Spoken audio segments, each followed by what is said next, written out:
안녕하세요. 반갑습니다. 통합과 이덕훈 선생님입니다. 자, 오늘도 이렇게 선생님 얼굴 없이 화면으로만 여러분들을 만나게 됐어요.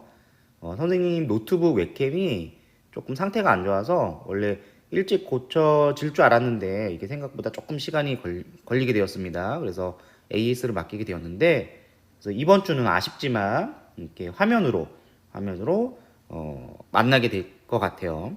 자, 지난 시간에 우리가 전기 에너지의 수송에서 발전소에서 전기를 생산한 다음에 가정까지 어떻게 전기를 이제 보내게 되는지, 전기 에너지를 송전하는지, 그 다음에 전력을 줄이기 위해서 어떻게 해야 되는지 이러한 것들을 우리가 배웠습니다. 오늘은 그 중간중간 전력을 송전하는 전기 에너지를 보내는 과정에서 전압을 변화시켜줬죠.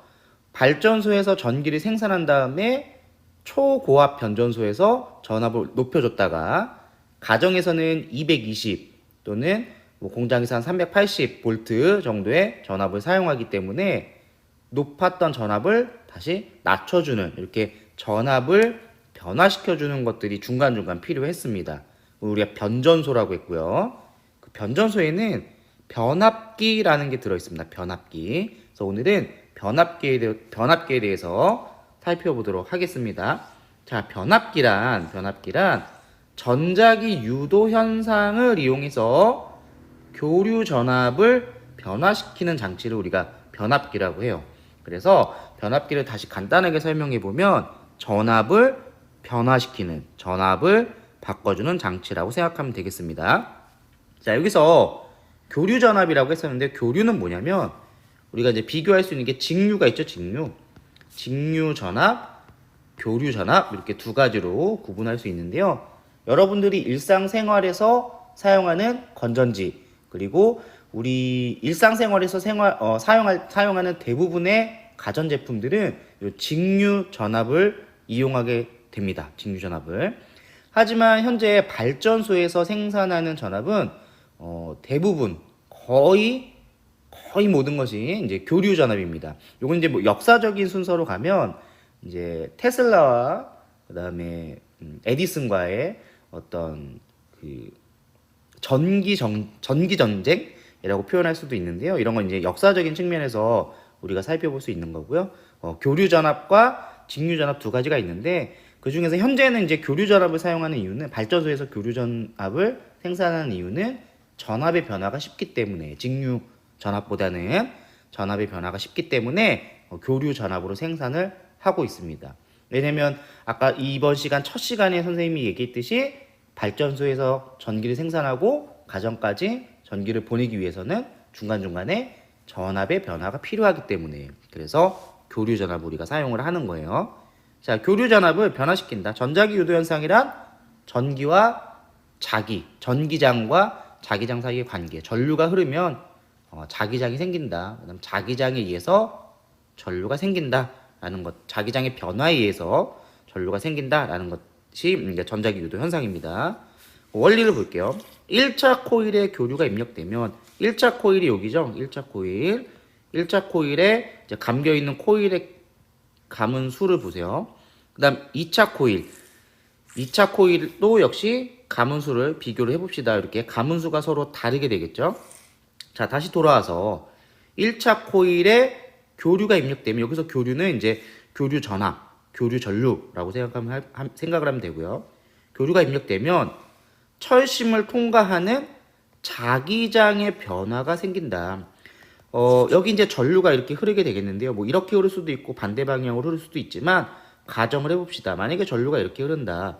그러면 이 전류에 의해서 자기장이 형성이 됩니다. 이 자기장이 파란색으로 표시를 할게요. 이 빨간색 흐르는 전류에 의해서 자기장이 형성되는데요. 자기장이 이제 이렇게 자기장이 형성되면 이 철심을 따라서 자기장이 이렇게 순환하는 모습을 갖게 됩니다. 그러면 2차 코일, 즉 철심에 2차 코일이 감겨져 있는 부분을 통과하는 이 자기장의 세기는 이 전류가 교류라고 하는 것은 특징이 교류는 세기 그리고 방향. 전류의 세기와 방향이 모두 변하는, 시간에 따라 변하는 전압을 교류 전압 또는 이제 교류 전류라고 하는데요. 세기와 방향이 변하기 때문에 선생님이 파란색으로 표시한 철심을 통과하는 자기장의 세기와 방향 역시 변하게 됩니다. 그래서 현재는 지금 가정에서 빨간색 방향으로 1차 코일의 전류가 흐르면 파란색 방향으로 자기장이 형성이 되는데요. 이때 세기가 변하면 자기장의 세기도 당연히 변하게 되겠죠. 그리고 만약에 전류의 방향이 반대로 바뀐다, 반대 방향으로 바뀐다라고 한다면 철심을 통과하는 자기장의 방향도 반대로 바뀌게 됩니다. 자, 이렇게 2차 코일을 통과하는 자기장이 변하게 되면 이 2차 코일에 어떤 일이 발생하느냐? 전류가 유도가 되는 거예요. 2차 코일에 전류가 유도된다. 자, 간단히 다시 또 정리를 해봅시다. 자, 1차 코일에 교류가 입력되면, 즉 전류가 변하거나 세기가 변하거나 방향이 바뀌는 이러한 전류가 들어오게 되면 철심을 통과하는 자기장의 변화가 생기게 된다. 이 자기장의 변화가 어떤 결과를 나타내느냐? 바로 2차 코일에 전류를 흐르게 한다. 전류가 유도된다. 이게 바로 변압기의 원리입니다. 그래서 변압기의 중요한 특징은 1차 코일의 전압, 2차 코일의 전압 변화가 나타나게 된다. 전압을 변화시키게 된다. 라는 게 바로 변압기의 특징이 되겠습니다. 자, 그럼 조금 더 자세하게 변압기의 특징을 살펴보도록 할게요. 자, 1차 코일과 2차 코일의 그러면 전압은 어떻게 달라지게 되는 걸까? 자, 전압은 뭐에 비례하냐면 전압은 코일의 가문수에 비례한다. 코일의 가문수에 비례한다. 아까 선생님이 처음에 이쪽 1차 코일의 가문수, 2차 코일의 가문수 한번 살펴보라고 얘기했었죠. 자, 1차 코일의 가문수를 우리가 N1이라고 하고 2차 코일의 가문수를 N2라고 한다면 이 가문수에 비례한다. 전압이 V1 1차 코일의 전압 그리고 2차 코일의 전압을 V2라고 한다면 이러한 관계식이 성립을 하게 되는 겁니다. 그래서 전압이 얼만큼 변하느냐를 알기 위해서는 코일의 가문수의 비가 몇 대 몇이 되느냐를 안다면 우리가 전압이 어떻게 변하는지 알 수 있겠죠. 그래서 전압 V1 1차 코일의 전압 2차 코일의 전압 그 다음에 가문수 1차 코일의 가문수 2차 코일의 가문수를 통해서 전압이 어떻게 변하는지 우리가 확인을 할 수가 있습니다. 자, 두 번째 특징 1차 코일의 입력 전력과 2차 코일의 출력 전력은 같다. 즉 1차 코일에서 발생한 입력되는 전력 P1하고 2차 코일에서의 전력 P2는 같다라는 거죠. 이건 무엇을 의미하냐면 우리가 발전소에서 전기를 생산해서 가정까지 오는 동안 전력 손실이 발생하죠. 손실 전력이 생기게 되는데 여기서도 마찬가지 이 철심을 통하는 동안 사실은 전력 손실이 일어날 수도 있습니다. 그런데 여기서 가정을 하는 거예요. 아주 그 전력 손실되는 양이 아주 미미하기 때문에 아주 작기 때문에 우리가 거의 전력 손실이 발생하지 않는다. 즉, 이 철심 내에서 변압기 내에서는 전력 손실이 발생하지 않는다라고 가정을 할 수 있는 거예요. 그래서 입력 전력하고 출력 전력하고는 같다라고 하는 겁니다.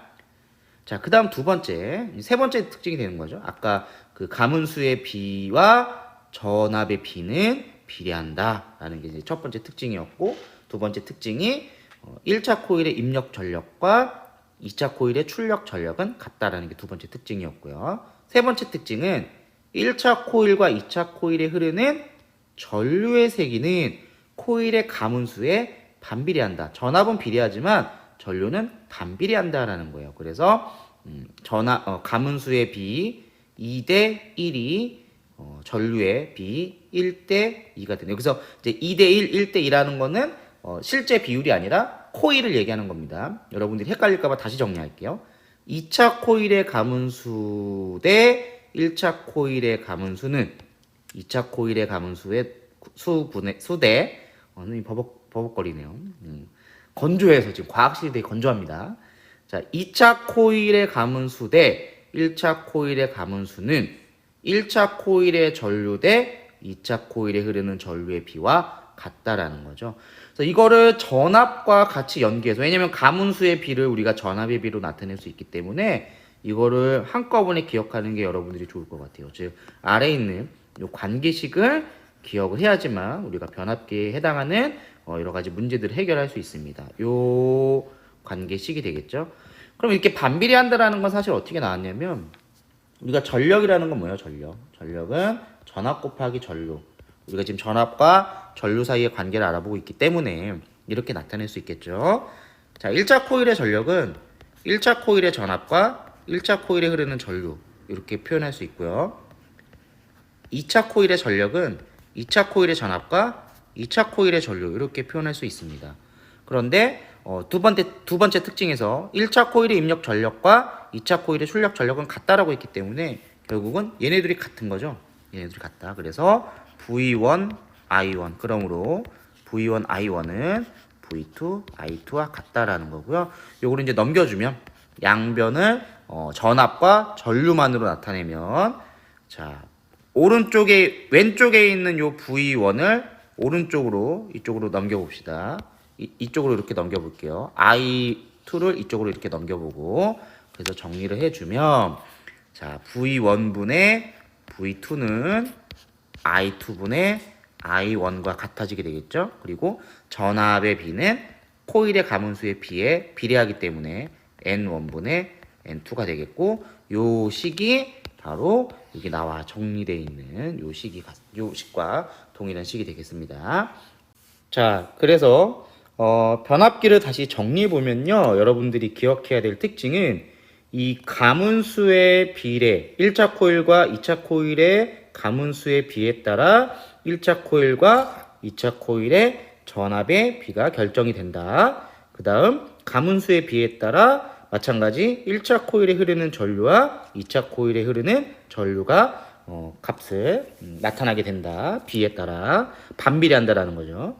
그 다음에 1차 코일의 전력, 입력 전력하고 2차 코일의 출력 전력은 같다라는 거, 이렇게 세 가지 특징을 여러분들이 반드시 정리를 해두어야 합니다. 자, 이제 마지막인데요. 이번 단원의 마지막인데, 효율적인 전력 수송. 그러면 우리가 이제 전력 수송을 어떤 단계를 거쳐서 발전소에서부터 가정까지 전력 수송이 이루어지는지, 그 다음에 중간에 변전소 안에 있는 변압기에서 어떠한 방식으로 전압이 변환이 되는지, 이런 것들을 살펴봤기 때문에 마지막으로는 효율적인 전력 수송을 하기 위해서는 어떻게 해야 되는가, 그리고 안전한 전력 수송을 하기 위해서는 어떻게 해야 되는가에 대해서 정리해 보도록 하겠습니다.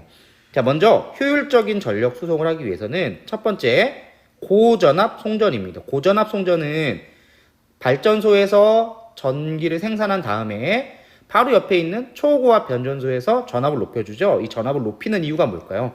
바로 손실 전력을 줄이기 위해서입니다. 손실 전력을 줄이기 위해서는 이 전선에 흐르는 전류의 세기를 작게 해주면 손실 전력의 크기가 전류의 제곱 곱하기 저항의 크기 I제곱 R이기 때문에 손실 전력을 줄이는 방법이 바로 요 고전압 송전이 되겠죠. 그래서 전압을 높여서 손실 전력을 줄인다. 이게 효율적인 전력 수송 첫 번째 방법이 되겠고요.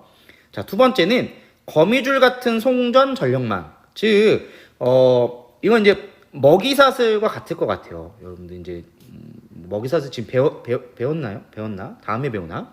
자, 어떤 이렇게 일직선 전력망도 이렇게 한쪽 방향으로만 진행이 되다 보면, 만약에 여기서 문제가 생겼다 그러면은 전력이 차단이 되는 거죠. 중간에 한쪽이 문제가 생겨버리면 방법이 없습니다. 그런데 거미줄과 같이 막 이렇게 연결이 되어 있다라고 한다면, 이렇게 가다가 이쪽이 끊겼으면 다른 쪽으로 우리가 진행을 해서 쭉 계속 전력 송전을 할 수가 있는 거죠. 그래서 거미줄 같은 전력 송전망을 사용했을 때 중간에 어떤 문제가 생겨서, 이상이 생겨서 차단된 경우에 우회해서 송전할 수 있다라는 장점이 있습니다. 그래서 효율적인 전력 수송 두 번째 방법이 되겠습니다. 자, 세 번째, 전력 공급 시스템. 전력 공급 시스템이란 소비자의 수요 전력을 통계적으로 예측을 해서 발전소에서 생산하는 전력량을 조절하는 시스템입니다. 예를 들면 우리가 봄, 여름, 가을, 겨울로 나눴을 때 보통은 여름과 겨울에 전력의 소비량이 많죠. 왜냐면 여름에는 이제 더우니까 선풍기나 에어컨을 가동을 시키고 겨울에는 난방을 하기 위해서 이제 뭐 온풍기나 이런 것들을 가동을 시키기 때문에 상대적으로 봄이나 가을보다는 소비 전력량이 더 많이 소비가 됩니다.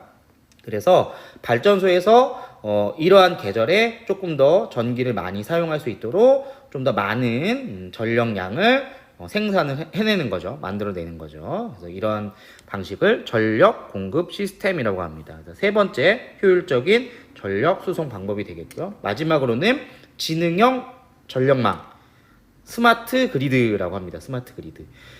스마트 그리드는 정보통신 기술을 바탕으로 소비자하고 전력회사가 실시간으로 정보를 주고받는 거예요. 실시간으로. 소비자하고 전력회사가 실시간으로 정보를 주고받으면서 효율성을 높이는 전력 공급 기술입니다. 최근에 많이 각광받고 있는 기술이기도 하고요. 앞으로 이러한 스마트 그리드 방식으로 대부분이 많이 전환될 예정입니다. 그래서 실시간으로 정보를 주고받기 때문에 위에 세 번째 방법인 전력 공급 시스템보다 조금 더 빠르게, 조금 더 효율적으로 전력을 생산할 수 있는 방법이 되겠습니다. 자, 그래서 효율적인 전력 수송 방법 4가지 살펴봤고요. 그 다음에 안전한 전력 수송. 그러면 안전하게 가정까지 전력을 수송하기 위해서는 어떤 방법이 있을까? 첫 번째는 송전선로의 이상 유무 감지 그리고 수리하는 겁니다. 자, 네 번째를 먼저 보면 이런 것들을 사람이 직접 지금까지는 해왔지만 로봇을 이용해서 송전선로를 점검하고 수리한다면 조금 더 안전한 전력 수송이 이루어지지 않을까 생각이 되고요. 그다음에 변전소의 신속한 차단 처리. 문제가 생겼을 경우에 여기 뭐 변전소라고 했지만 우리 가정에서만 보더라도 그 차단기가 있죠. 과전류가 발생했을 때 우리가 여러 가지 뭐 가전 제품이나 뭐 전기 기구들을 사용했을 때 너무 많은 전류가 흐르게 되면 이제 자동으로 차단기가 내려가서 전류 공급을 차단해주는 이런 것들이 되겠고요. 그다음에 전력선을 지하에 매설하는 지중선로를 설치한다. 덕소 지역만 해도 예전에 지어진 이제 아파트들이나 그다음에 뭐 새로 최근에 지어진 아파트들은 아니기 때문에 그러니까 예전에 지어졌던 어떤 지역이기 때문에 전봇대가 많이 외부로 노출이 되어 있을 거예요. 근데 이 옆에 이제 다산 신도시를 가더라도 아마 지상에 전봇대가 거의 없습니다. 땅 속으로 매설이 돼 있어요. 그래서 최근에 짓는 이러한 신도시들은 전력선들을 지하에 매설을 하고 있습니다. 그래서 우리가 뭐 특별히 신경 쓰지 않고 다녔지만 우리가 잘 보다 보면 전봇대들을 쉽게 이제 찾아보기가 힘들 거예요. 그래서 이런 안전한 전력 수송을 위해서는 4가지 방법이 있다라는 거. 앞에서 배웠던 효율적인 전력 수송 방법 그리고 안전한 전력 수송 방법 잘 정리를 해두시기 바랍니다. 자, 정리하겠습니다. 정리해보면 이번 단원에서 배운 내용은 전력 수송 과정에 대해서 우리가 발전소에서부터 가정까지 어떠한 과정을 거쳐서 전력 수송이 되는가 살펴봤고요. 그 다음에 중간에 일어난 손실 전력, 특히 손실 전력을 줄이는 방법, 전류를 높인다, 전류를 낮춘다. 그 다음에 저항의 크기를 작게 한다. 왜냐면 손실 전력이란 전류의 제곱 곱하기 저항이기 때문에 특히 전류를 작게 하는 방법 중에는 고전압 성전을 한다 하는 게 있었죠. 그다음 오늘 이제 배운 내용은 변압기에 대해서 배웠고 마지막으로 효율적이고 안전한 전력 수송에 대해서 배웠습니다. 이번 단원에 해당하는 교과서에 있는 문제는 한 문제가 해당하게 되겠고요. 아마 지난 시간에 풀었을 거예요. 그래서 교과서에 해당하는 문제는 없고 선생님이 변압기와 관련된 문제, 연습 문제 하나를 준비했습니다. 이 연습 문제 같이 풀어볼게요.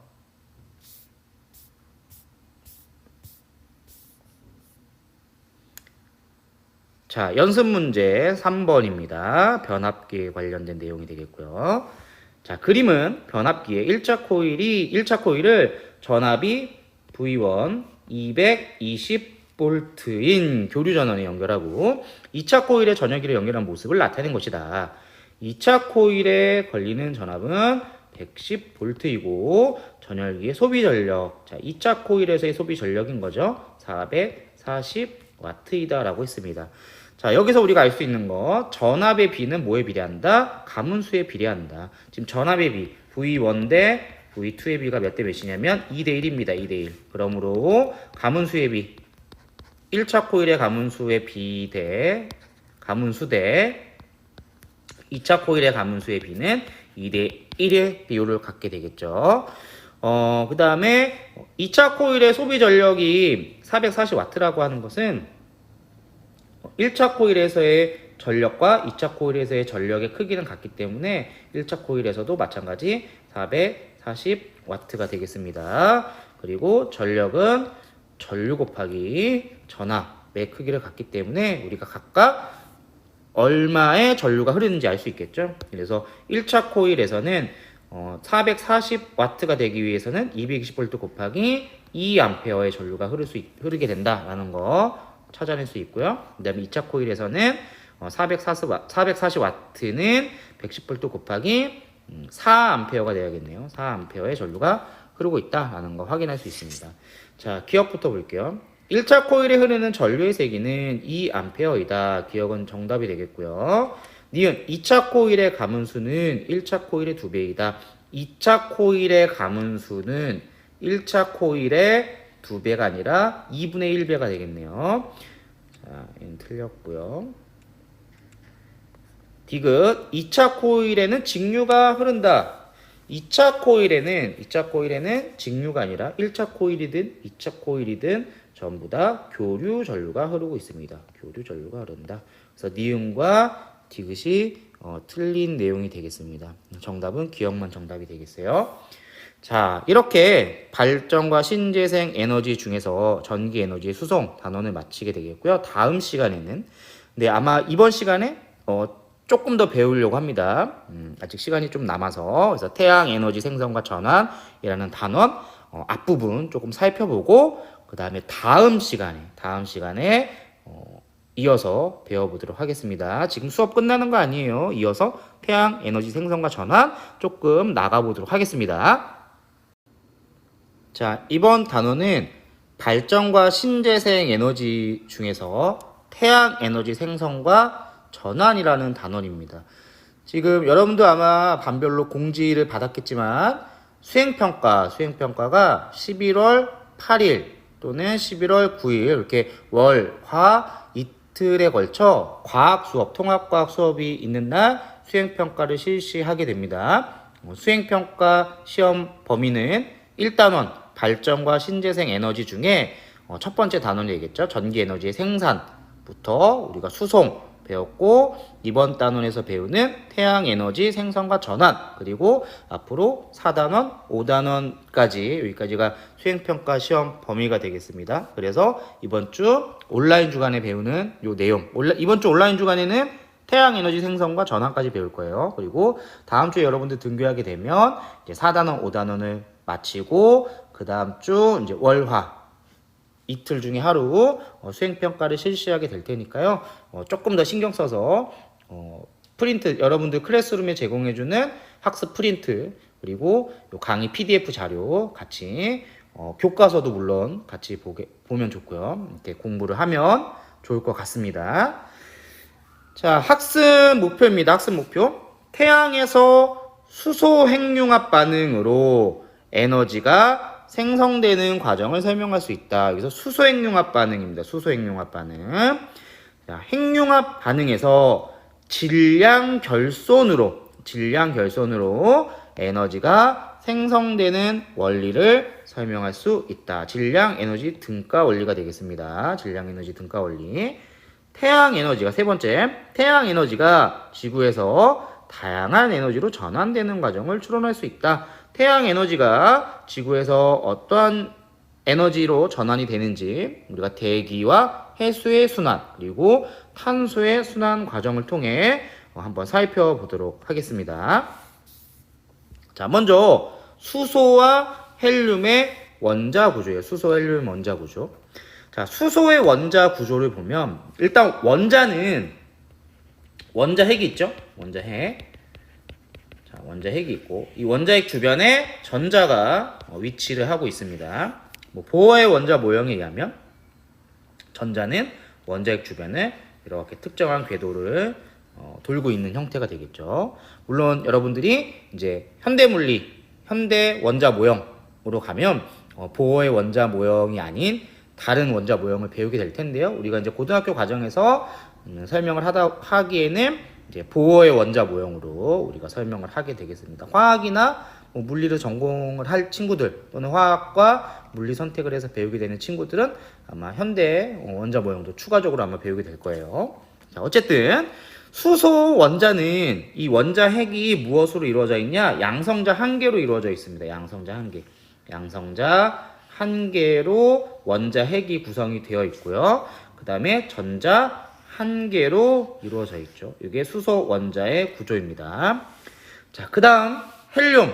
원자번호 1번인 수소, 그 다음 원자번호 2번인 헬륨의 원자 구조를 보면요. 헬륨 원자는 양성자 2개, 그리고 중성자 2개, 이렇게 구성이 되어 있습니다. 먼저, 양성자 2개, 중성자 2개가 무엇을 이루고 있냐면, 바로 헬륨 원자 핵을 이루고 있는 거예요. 헬륨 원자 핵을 이루고 있다라는 거죠. 그리고 여기 이제 오타입니다. 오타. 선생님이 처음에 만들었을 때 오타가 생겼죠. 전자 한 개가 아니라 전자 2개가 되겠죠. 전자 2개. 왜냐면 원자는 전기적으로 중성이어야 되고 양성자가 2개. 양성자는 플러스 전하를 띠고 있기 때문에 중성이 되기 위해서는 마이너스 전자를 띠고 있는 전자의 개수와 양성자의 개수가 같아야겠죠. 원자에서는 2개가 됩니다. 선생님이 이거를 자료를 미리 올리고 그 다음에 수업을 하다 보니까 이렇게 오타가 난 거예요. 그래서 수업 자체는 지금 오타 난 PDF 파일로 하고 있지만 여러분들한테 제공한 PDF 파일은 아마 수정된 걸로 제공이 됐을 겁니다.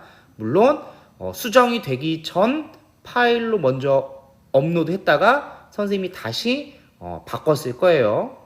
그러니까 요거 다시 한번 확인을 해볼 수 있도록 합시다. 전자 2개로 구성되어 있다. 자, 태양. 우리가 이제 태양 에너지 생성과 전환이라는 단원이잖아요. 그래서 태양에서는 어떠한 일이 일어나는가? 태양은 그걸 알기 위해서는 무엇으로 구성이 되어 있는가를 먼저 살펴봐야 되겠습니다. 태양은 대부분 수소 그리고 헬륨으로 구성이 되어 있습니다. 수소와 헬륨은 기체적 이체, 그래서 뭐 가스 형태로 되어 있다라고 생각을 하고 있는데요. 태양은 현재까지는 대부분 수소입니다. 수소 이제 핵융합 반응, 우리가 이제 핵융합 반응을 배울 텐데 우리가 앞에서도 배웠으니까 수소 핵융합 반응을 통해서 어떤 원자핵이 나타나게 되냐면 헬륨 원자핵이 나타나게 되는 거죠. 이 헬륨 원자핵이 다 생겨나게 되면 이제 별의 진화 과정에 따라 태양보다 질량이 큰 별 기억나나요, 여러분? 처음 우리 3월달에 입학하고 나서 가장 처음에 배웠던 내용, 태양보다 질량이 큰 별과 태양보다 질량이 작은 별로 나뉘어서 헬륨 핵융합 반응이 이제 진행이 되고 산소까지 만들어지는가, 아니면 더 추가적으로 만들어지는가, 이런 것들 별의 진화 과정에서 우리가 한번 살펴봤던 내용들입니다. 처음 보는 내용들은 아니고. 자, 태양 중심부는 약 1500만 켈빈 온도인 초고온 상태. 자, 1000만 켈빈 온도 이상이 되면 수소 핵융합 반응이 일어납니다. 수소 핵융합 반응. 자, 헬륨 핵융합 반응도 진행이 되겠죠. 자, 태양 중심부. 태양 중심부는 약 1500만 켈빈 온도인 초고온 상태이다. 고체 상태에서 가열하게 되면, 열을 가하면 액체 상태가 됩니다. 액체 상태에서 열을 가하면 기체 상태가 되는 거죠. 우리가 알고 있는 세 가지 상태, 고체, 액체, 기체. 하지만 기체 상태가 된 이후에 계속 더 가열을 하게 되면 플라즈마 상태가 됩니다. 플라즈마 상태는 뭐냐? 기체 상태일 경우에는 일단은 원자로 존재를 하는 거예요. 원자 상태로 존재하는데, 플라즈마 상태는 이 원자가 원자 핵과 전자로 분리가 되는 겁니다. 원자핵과 전자가 분리가 된 상태. 우리가 크게는 총 물질의 상태를 네 가지로 보고 있습니다. 고체, 액체, 기체, 그리고 플라즈마 상태. 그래서 태양의 중심부에서는 1500만 켈빈 온도인 매우 높은 고온의 상태, 초고온의 상태이기 때문에 원자가 플라즈마 상태로 존재를 하는 거고요. 이 플라즈마 상태인 경우에는 이제 전기적인 성질을 띠게 되는 거죠. 왜냐하면 원자는 중성이지만 원자 핵과 전자가 분리된 상태를 플라즈마 상태라고 하기 때문에 마이너스를 띠는 전자, 그다음 플러스를 띠는 원자 핵 이렇게 나눠져 있는 상태입니다. 그리고 이 태양에서 수소 핵융합 반응이 일어나게 되는 겁니다. 수소 핵융합 반응.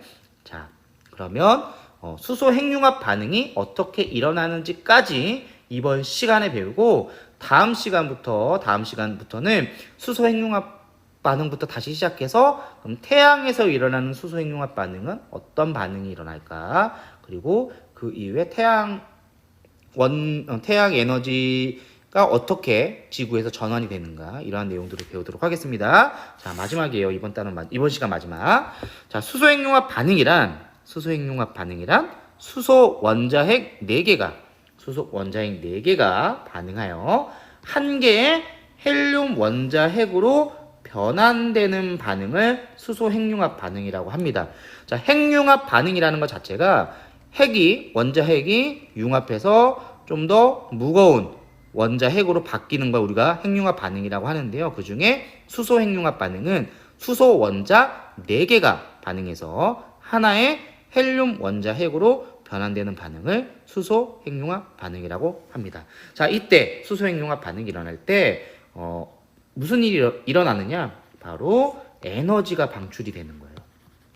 그래서 태양에서부터 나오는 태양 에너지는 이 태양에서 진행되는 수소 핵융합 반응을 통해 에너지가 방출이 되고 그 에너지가 바로 태양 에너지가 되는 겁니다. 그러면 다음 시간에 어떻게 수소 핵융합 반응을 통해서 에너지가 방출이 되는지, 그리고 태양에서 일어나는 수소 핵융합 반응은 어떤 반응을 거치게 되는지 이러한 자세한 내용들을 살펴보도록 하겠습니다. 자, 오늘은 여기까지 수업을 하게 될 거고요. 여러분들 열심히 들었을 거라 생각이 되지만 반드시 영상으로 이렇게 또 한번 구글 클래스룸에 업로드가 되니까 반복해서 시간이 된다면 반복해서 한두 번 정도 조금 배속 빠르게 해서 다시 한번 보면 처음 들었을 때보다 두 번째, 세 번째 들었을 때 조금 더 이해가 잘 될 거라 생각이 됩니다. 자, 그러면 오늘 수업은 여기까지 할게요.